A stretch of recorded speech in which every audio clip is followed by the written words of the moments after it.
Hey guys, welcome to target Sarkari Naukri. मैं हर्षाद अली। उत्तर प्रदेश में होने वाली सभी भर्ती परीक्षाओं के पेपर में आपने देखा होगा यूपी जीके के 8 से 10 प्रश्न पूछे जाते हैं जो बेहद इंपॉर्टेंट होते हैं और बेहद आसान होते हैं।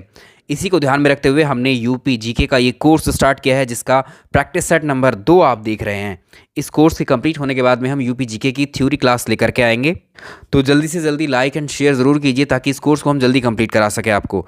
तो ये वाला जो यूपी जीके का कोर्स है आपका, जो यूपी पीसीएस की परीक्षा में देखा हुआ आपने, अपर पीसीएस लोअर पीसीएस में पूछे जाते हैं प्रश्न, आरओ एआरओ में, साथ ही यूपीएसआई में, यूपी ट्रिपल एससी जो भी एग्ज़ाम कराती है सब में पूछे जाते हैं यूपी जीके। और आपकी अब शिक्षक भर्तियों में भी आते हैं, आप सिलेबस उठा करके देख लीजिएगा, सब में मेंशन है यूपी से संबंधित करंट अफेयर्स सामान्य अध्ययन। तो उसी को ध्यान में रखते हुए ये कोर्स है कंप्लीट आपका। प्रैक्टिस कोर्स ये वाला है, इसके बाद थ्योरी कोर्स आ जाएगा आपका। चलिए वीडियो को लाइक एंड शेयर कीजिए और आज का पहला प्रश्न देखते हैं। अपनी प्रैक्टिस में देखिए कितने क्वेश्चन आपके सही हो पाते हैं। आज का पहला प्रश्न देखेंगे हम लोग, 1857 की क्रांति का प्रारंभ कहाँ से हुआ था। अब आप लोग ये सोच रहे होंगे कि ये तो इतिहास का प्रश्न है, यहाँ कैसे इतिहास को पढ़ा रहे हैं। भारत में जितने भी राज्य हैं, और अगर आप भारत के इतिहास पर नज़र दौड़ाओगे तो भारत के इतिहास में सभी राज्यों में कुछ ना कुछ घटनाएं घटित हुई हैं। ठीक उसी तरह से भारतीय इतिहास में, चाहे प्राचीन हो, चाहे मध्यकालीन हो, चाहे आधुनिक भारत हो, तो इन तीनों भारत यानी इन भारत के इन तीनों इतिहास के हिस्सों में जो घटनाएं उत्तर प्रदेश के अलग अलग शहरों, अलग अलग जिलों में घटित हुई हैं, उन घटनाओं को हम यूपी स्पेशल में पढ़ते हैं। तो आपको ये समझ में आया कि उत्तर प्रदेश में हम यूपी का हिस्ट्री पढ़ेंगे, यानी इतिहास की वो घटनाएं यूपी में जो घटित हुई हैं। साथ ही उत्तर प्रदेश की ज्योग्राफी कैसी है, क्या क्या वहाँ किस तरह की चट्टानें हैं, किस तरह की रिवर्स पाई जाती हैं, कौन कौन सी पाई जाती हैं। ठीक है, तो यहाँ ये सब डिस्कशन रहेगा, यूपी की जनगणना रहेगी, है ना। तो चलिए शुरुआत कर रहे हैं। अब हम पहला प्रश्न ये देखेंगे हम, 1857 की क्रांति का प्रारंभ कहाँ से माना जाता है। साल 1857 में इसका प्लॉट समझते हैं कि इस प्रश्न का बैकग्राउंड क्या है, बेसिक्स क्या है। वर्ष 1857 में दो व्यक्ति थे, रणोजी बापू और रजीमुल्ला खान। ये दोनों व्यक्ति लंदन में बैठकर एक स्ट्रैटेजी बनाते हैं कि अंग्रेज़ों के खिलाफ हम 31 मई 1857 को एक विद्रोह शुरू करेंगे, जिसको 1857 का विद्रोह या रिवोल्ट ऑफ 1857 कहा जाएगा। तो ये प्रस्तावित तिथि थी इस विद्रोह को शुरू करने की, 31 मई 1857 ये तय की जाती है। लेकिन ये विद्रोह इस समय से पहले ही शुरू हो जाता है, एक तात्कालिक कारण था इसका। तो 1857 की क्रांति 31 मई 1857 को जो प्रस्तावित थी उससे पहले शुरू होने का एक तात्कालिक कारण ये था कि यहाँ पर एक ब्रिटिश आर्मी में एक चर्बी युक्त कारतूस का इस्तेमाल किया जाना जस्ट शुरू ही किया गया था। तो पहले जो ब्रिटिश आर्मी थी उसमें एक लकड़ी की बंदूक का इस्तेमाल किया जाता था जिसका नाम था ब्राउन बेस। ये प्रश्न पूछा हुआ है, लकड़ी की उस बंदूक का नाम बताइए जो ब्रिटिश आर्मी में पुरानी यूज़ की जाती थी। तो ब्राउन बेस थी। इसकी जगह पर एक नई बंदूक को इंट्रोड्यूस किया गया था जिसका नाम था इनफील्ड राइफल, और इसमें जो बुलेट्स थे, जो कारतूस लगे होते थे, उसमें गाय और सूअर की चर्बी का इस्तेमाल किया गया था। और ब्रिटिश आर्मी की जो पश्चिम बंगाल में बैरकपुर छावनी थी, इसी में एक सैनिक हुआ करते थे मंगल पांडे। मंगल पांडे क्या करते हैं, इन कारतूसों के इस्तेमाल को मना कर देते हैं। 34 नेटिव इन्फेंट्री से थे ये, तो ये इन कारतूसों के इस्तेमाल को मना कर देते हैं। लेकिन लेफ्टिनेंट बॉग जो था वहाँ पर, ये मजबूर करता है सैनिकों को इन कारतूसों के इस्तेमाल के लिए। तो मंगल पांडे क्या करते हैं, लेफ्टिनेंट बॉग की जो है गोली मार करके हत्या कर देते हैं। इन पर मुकदमा चलता है और 8 अप्रैल 1857 को मंगल पांडे को फांसी दे दी जाती है। इसी के जैसा ये वाला जो विद्रोह हुआ, एक तरह से मंगल पांडे की फांसी के साथ इसको दबा दिया गया, यानी इसका दमन कर दिया गया सफलतापूर्वक अंग्रेज़ों के द्वारा। लेकिन इसके जैसा ही विद्रोह की शुरुआत हमें मेरठ से देखने को मिलती है। 1857 के विद्रोह की शुरुआत मेरठ से मानी जाती है। मेरठ कैंट के जो 99 सिपाही हुआ करते थे, उन्होंने भी इन चर्बीयुक्त कारतूसों के इस्तेमाल को मना कर दिया था, जिसमें इनके काफ़ी सारे जो सिपाही थे उनको गिरफ्तार कर लिया गया था। इसके चलते अब इन सैनिकों ने क्या किया, 10 मई 1857 की रात को मेरठ में इन्होंने ये घोषणा कर दी कि अब हम अंग्रेज़ों के खिलाफ विद्रोह को शुरू करेंगे। जबकि होना शुरू कब था, वो 31 मई को शुरू होना था। तो मेरठ से चल करके ये लोग पहुंच जाते हैं कहाँ पर, दिल्ली में, दिल्ली के लाल किला में, जहाँ पर मुग़ल बादशाह बहादुर शाह जफ़र था। और इस अपने विद्रोह का नेता बहादुर शाह जफ़र को ये घोषित करते हैं। बाद में बहादुर शाह को जो है गिरफ्तार कर लिया जाता है अंग्रेज़ों के द्वारा। तो जैसे ही इस विद्रोह की शुरुआत मेरठ से हुई, अलग अलग जगह पर भी इस विद्रोह के सुर हमें दिखाई देने लगते हैं। और इसमें जैसे मेरठ से शुरू हुआ, दिल्ली में अंबाला, मथुरा, कानपुर, मेरठ तो हम बता ही चुके हैं आपको, ठीक है। इसमें इलाहाबाद भी है, लखनऊ, फैज़ाबाद, कानपुर, इन सभी जगहों से इस विद्रोह के स्वर देखने को मिलते हैं। चलिए उन्हीं पर प्रश्न है हमारे। तो 1857 की क्रांति का प्रारंभ कहाँ से हुआ? मेरठ से हुआ। ऑप्शन सेकंड इसका सही आंसर होगा। नेक्स्ट देखेंगे, 1857 की क्रांति के दौरान किसे कानपुर का पेशवा घोषित किया गया था?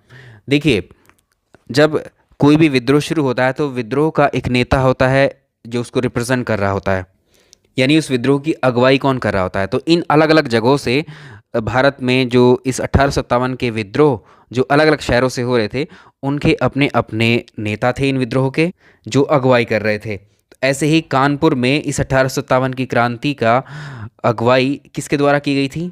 ये थे पेशवा बाजीराव द्वितीय के दत्तक पुत्र, जिन्हें हम नाना साहेब के नाम से जानते हैं, या दूसरा नाम इनका हमें मिलता है धोंदू पंत। तो नाना साहेब को जो है कानपुर का पेशवा घोषित किया गया था। तो नाना साहेब ने कानपुर से ही इस विद्रोह का संचालन शुरू किया गया और 1857 में कॉलिन कैंपबेल के नेतृत्व में कानपुर पर कब्जा कर लिया गया और इस विद्रोह को दबा दिया गया।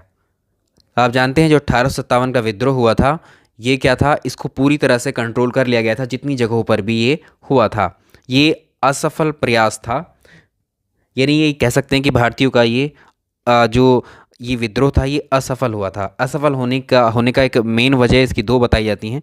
एक तो ये है कि ये अपने 31 मई को प्रपोज था, तो उस समय से पहले ही ये शुरू हो गया, ठीक है।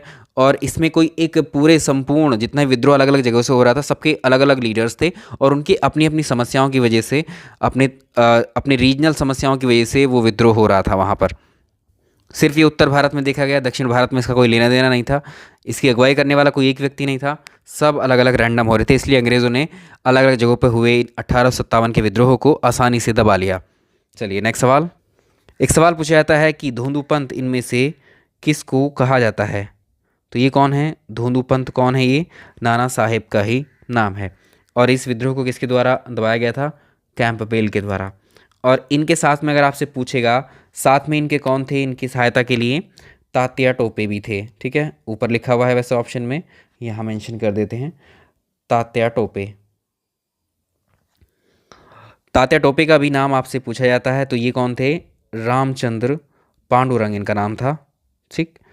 तो ये भी कहाँ से थे? ये भी कानपुर से ही लीड कर रहे थे इस विद्रोह को। ऐसे ही ये विद्रोह कहाँ से? अवध में भी इस विद्रोह की अगुवाई की गई थी, लेकिन किसके द्वारा? 1857 की क्रांति के दौरान किसे अवध का नवाब घोषित किया गया था?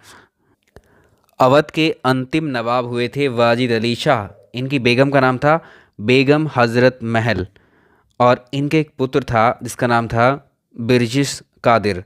बिरजिश कादिर को जो है बंगाल का नवाब घोषित किया गया था इस क्रांति के दौरान। और अगर आपसे पूछे 1857 की क्रांति को लखनऊ से किसने लीड किया था, तो ये बेगम हजरत महल थी।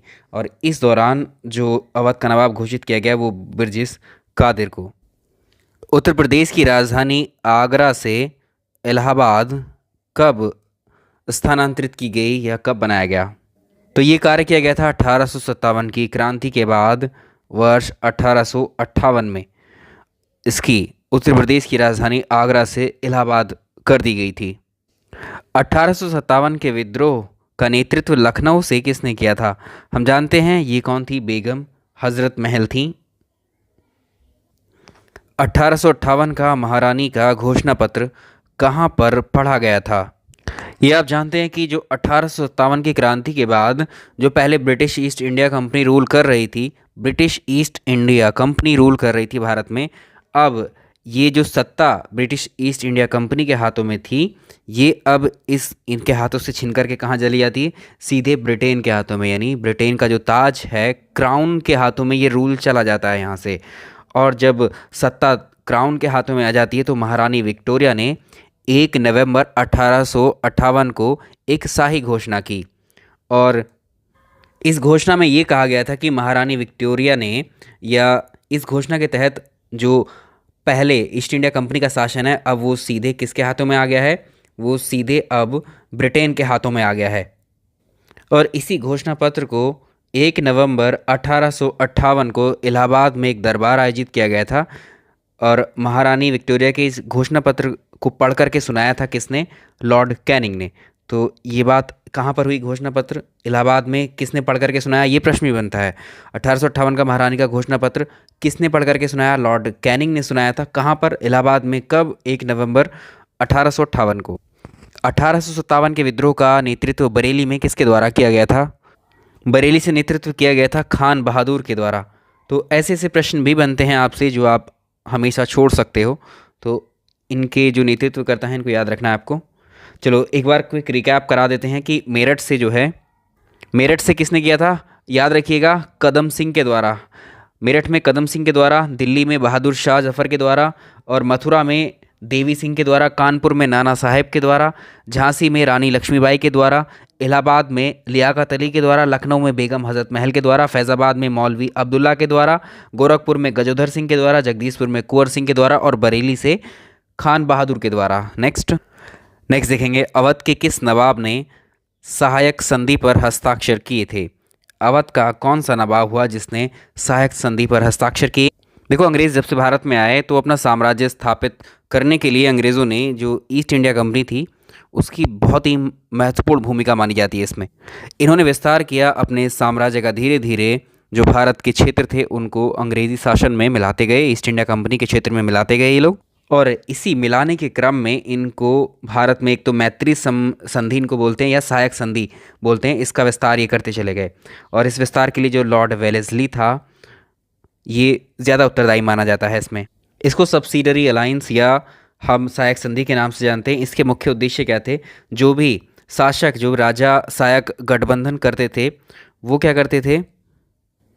जो भी सहायक संधि पर हस्ताक्षर करता था उस शासक को जो है, जो सत्ता थी, सत्ता के खिलाफ युद्ध करने की या युद्ध की घोषणा करने के लिए वो स्वतंत्र नहीं था। और उन्हें जितनी भी अपनी शक्तियाँ उनके पास हैं उनका इस्तेमाल वो अंग्रेज़ों से अनुमति मिलने के बाद ही कर सकते थे। और जैसे जो भी सहायक इस गठबंधन या इस सहायक संधि में प्रवेश करते थे जो भी राजा, उनका प्रभुत्व पूरी तरह से एक तरीके से उसकी सुरक्षा अंग्रेज़ों की जिम्मेदारी थी। और जो अंग्रेज़ी सेना इनको दे दी गई थी राजाओं के लिए, उसकी देखरेख करने के लिए जो खर्च आता था वो भी राजाओं पर ही भारित था या उनको ही वहन करना पड़ता था। और इस नीति का जो पहला शिकार हुए वो हैदराबाद के निज़ाम बने। 1801 में अवध के नवाब थे सआदत अली खान। इन्होंने भी इस गठबंधन में इस सहायक संधि पर हस्ताक्षर किए, प्रवेश कर लिया एक तरीके से। और इसके फलस्वरूप अवध के आधे हिस्से को ब्रिटिश ईस्ट इंडिया कंपनी को सौंप दिया। तो याद रखिएगा, अवध के नवाब सआदत अली खान के साथ हुई इस संधि ने अवध को ईस्ट इंडिया कंपनी के लिए एक सहायक गठबंधित राज्य बना दिया और भारत के अधिकांश हिस्सों को अपने नियंत्रण में इसी संधि के तहत ले लिया गया। ये थे कौन? सआदत खान। अवध का अंतिम नवाब कौन था? अवध कहाँ का क्षेत्र था? अवध कहाँ था आप जानते हैं? ये उत्तर प्रदेश का जो मध्य भाग है, उत्तर प्रदेश का जो मध्य भाग है जिसमें जैसे लखनऊ है और इसमें अयोध्या है, इलाहाबाद, ये सारे रीजन किस में आते थे? अवध कहलाता था। और इसमें आपसे पूछा है इसका अंतिम नवाब कौन था? भाई इसका वाजिद अली शाह अवध का अंतिम नवाब था। ऑप्शन थर्ड इसका सही आंसर होगा। और इस समय देखो, जो हम 1857 की क्रांति पढ़ रहे थे उसके अलग अलग रीज़न हैं। मतलब उस क्रांति के, उस विद्रोह के होने के क्या कारण थे, क्यों हुआ था विद्रोह, तो उस समय अलग अलग रीजन्स में अलग अलग कारण बताए गए हैं। जैसे कि 1857 का सबसे बड़ा जो कारण था होने का उस विद्रोह के, लॉर्ड डलहौजी था उस समय। लॉर्ड डलहौजी ने जो है एक नीति चलाई हुई थी, डॉक्ट्राइन ऑफ लैप्स। इस डॉक्ट्राइन ऑफ लैप्स के तहत भारत, इसका उद्देश्य क्या था लॉर्ड डलहौजी का या अंग्रेज़ों का, कि भारत पे जितने भी रियासतें हैं या जितनी भी इंडिविजुअल राजा महाराजा यहाँ रूल कर रहे हैं उनको मिला करके हड़प करके ब्रिटिश साम्राज्य में मिला लिया जाए। तो इसी को कहा जाता है हड़प नीति या डॉक्ट्राइन ऑफ लैप्स। तो अवध में जो है ये वाजिद अली शाह रूल कर रहे थे। तो इस पर जो है कुशासन के आरोप लगाए गए कि आपकी जनता आपसे खुश नहीं है। कुशासन के आरोप लगाकर एक जो है रिपोर्ट पेश की गई और फिर बाद में क्या किया गया, इसको पद से हटा दिया गया। अवध के अंतिम नवाब वाजिद अली शाह को हड़प नीति के तहत इसके पद से हटा करके अवध को ब्रिटिश साम्राज्य में मिला लिया गया। आपसे पूछता है कि डलहौजी की हड़प नीति के अकॉर्डिंग इस नीति के तहत सबसे पहला हड़पा गया प्रांत कौन सा था? तो फर्स्ट जो हड़पा गया था, पहला जो हड़पा गया था वो था सतारा। ठीक है, बहुत पूछा था ये प्रश्न। और लास्ट अंतिम कौन था? अंतिम था अवध। ठीक, और उस वक्त किसे पद से हटाया गया था? वाजिद अली शाह को हटाया गया था। तो ये प्रश्न आपको याद रखने हैं। बक्सर का जब युद्ध हुआ था, बक्सर के युद्ध में अवध के किस नवाब ने भाग लिया था? युद्ध बक्सर का था, लेकिन अवध यानी यूपी के किस नवाब ने भाग लिया था? तो ये भी याद रखिए, ये भारत के इतिहास का भी इम्पोर्टेंट युद्ध माना जाता है ये बक्सर का युद्ध। इसका डेट पूछता है, वर्ष बहुत इंपॉर्टेंट है। 1764 में लड़ा गया था। किन किन के बीच में? एक तरफ थे अंग्रेज़ और दूसरी तरफ भारत की तीन सेनाएं, या तीन लोग थे। एक तो मीर कासिम जो बंगाल का नवाब था, सुजाउद्दौला जो अवध का नवाब था, और शाह आलम द्वितीय जो मुगल बादशाह था। इन तीनों का अलायंस मिलकर के अंग्रेज़ों से लड़ता है और ये हरा दिए जाते हैं, ये हरा दिए जाते हैं। तो यहाँ सवाल में क्या पूछा गया है? अवध का नवाब कौन था? यहाँ सुजाउद्दौला लड़ा था बक्सर के युद्ध में। जब भाई बक्सर का युद्ध हो गया और इसमें भारतीय सेनाओं को हरा दिया गया अंग्रेज़ों के द्वारा, तो इसके बाद में एक संधि हुई थी। इस संधि, तो बक्सर का युद्ध किस संधि के साथ समाप्त किया गया था? या बक्सर के युद्ध के बाद कौन सी संधि हुई थी? 1764 में तो क्या हुआ था? 1764 में बैटल ऑफ बक्सर हुई थी, और 1765 में ये संधि हुई थी। ये भी पूछा जाता है। 1765 में दो संधियाँ हुई थी जिन्हें हमें इलाहाबाद की संधि के नाम से जानते हैं। Treaty of Allahabad, option first. Awadh का विलय किस गवर्नर जनरल ने ब्रिटिश साम्राज्य में कर दिया था?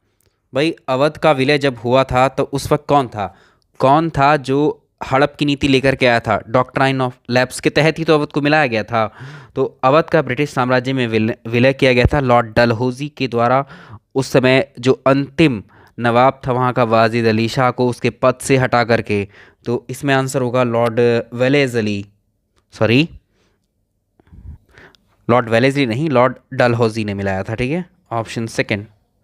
पहले ये अवध वगैरह जितने भी रियासतें थी, ये लगभग मुग़ल बादशाहों के पास हुआ करती थी, और इस अवध पर एक सूबेदार नियुक्त किया गया था मुग़ल बादशाह के द्वारा या मुग़लों के द्वारा, जिसे हम जानते हैं किसके नाम से? सआदत खान के नाम से। बाद में सआदत खान ने ही इस अवध को मुग़ल साम्राज्य से इसको सेपरेट कर लिया था और एक तरीके से स्वतंत्र राज्य घोषित किया था अवध को। किसने? सआदत खान ने। अवध को ब्रिटिश साम्राज्य में कब मिलाया गया था? याद रखिएगा, वर्ष था 1856। 1856 में अवध का अधिग्रहण अंग्रेज़ों की जो साम्राज्य विस्तार की नीति थी उसका ही परिणाम था।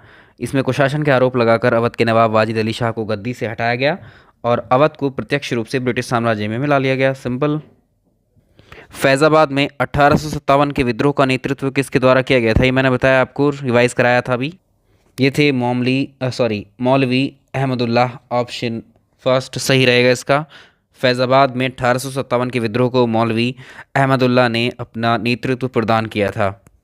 अब इसमें दो तरह के प्रश्न पूछे जाते हैं। एक तरह के तो हम देख चुके हैं कि किसने कौन सी जगह से नेतृत्व किया था, लेकिन जिन जिन जगहों से विद्रोह उठे थे वो सब दबाए गए थे, उनका दमन भी किया गया होगा अंग्रेज़ों के द्वारा।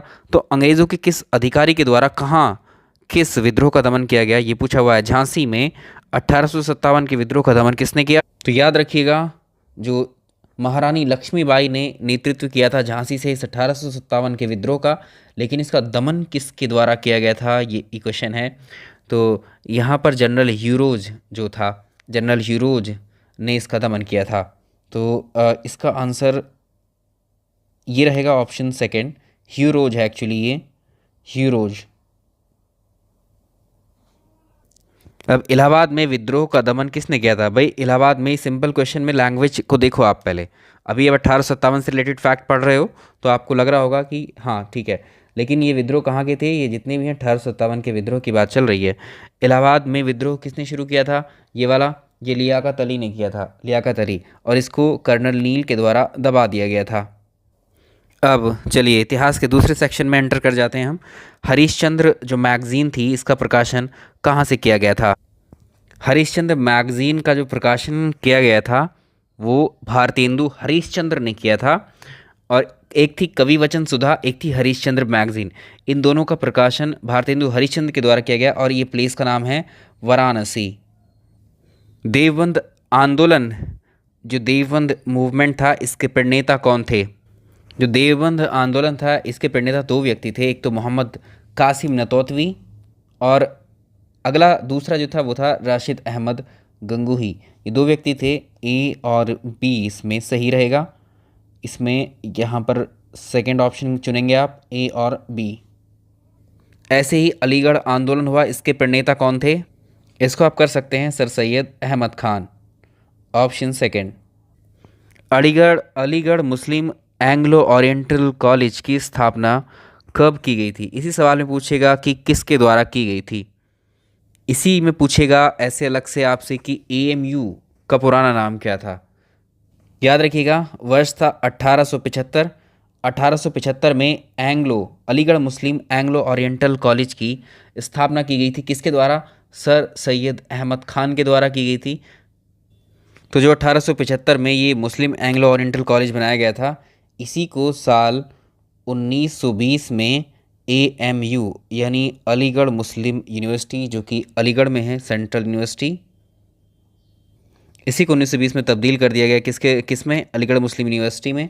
और इसकी स्थापना पूछ ले किसके द्वारा की गई थी, तो दोनों का आंसर एक ही होगा, सर सैयद अहमद खान। ठीक है, 1875 में इस कॉलेज की स्थापना की गई और 1920 में इसका नाम बदल कर क्या किया गया? 1920 में इसको अलीगढ़ मुस्लिम विश्वविद्यालय कहा गया। सेंट्रल हिंदू कॉलेज की स्थापना किसने की? सेंट्रल हिंदू कॉलेज की स्थापना की गई थी, ये बनारस में की गई थी। इसकी स्थापना 1898 में बनारस में इसकी स्थापना की गई थी, सेंट्रल हिंदू कॉलेज की, एनी बेसेंट के द्वारा। और इसी सेंट्रल हिंदू कॉलेज को 1916 में जो मदन मोहन मालवीय जी हैं, इनके प्रयासों से इसको बीएचयू बनाया गया, बनारस हिंदू यूनिवर्सिटी। ठीक है, इंपॉर्टेंट है दोनों प्रश्न। आगरा के अंदर राधा स्वामी सत्संग की स्थापना किसने की थी? इंपॉर्टेंट है ये प्रश्न भी। 1861 में शिव दयाल साहब ने आगरा में राधा स्वामी सत्संग की स्थापना की थी। इसका आंसर होगा सेकेंड ऑप्शन सही रहेगा। काशी हिंदू विश्वविद्यालय के संस्थापक आपको बताना है कौन है। काशी हिंदू विश्वविद्यालय के संस्थापक, काशी हिंदू विश्वविद्यालय के संस्थापक कौन थे? काशी हिंदू विश्वविद्यालय का मतलब है क्या? बनारस हिंदू यूनिवर्सिटी। ठीक है, बनारस हिंदू यूनिवर्सिटी। भाई हमने इसमें दो चीज़ पढ़ी, एनी बेसेंट ने बनारस में क्या किया था? सेंट्रल हिंदू कॉलेज की स्थापना की थी। ठीक, बाद में पंडित मदन मोहन मालवीय के प्रयासों से इसको 1916 में बनारस हिंदू विश्वविद्यालय बनाया गया था। तो यहाँ पर बनारस हिंदू विश्वविद्यालय, काशी हिंदू विश्वविद्यालय के संस्थापक कौन होते हैं? फिर पंडित मदन मोहन मालवीय। तो ये थे पंडित मदन मोहन मालवीय, सही आंसर इसका। देखो इस सेक्शन को यहाँ तक रहने देते हैं।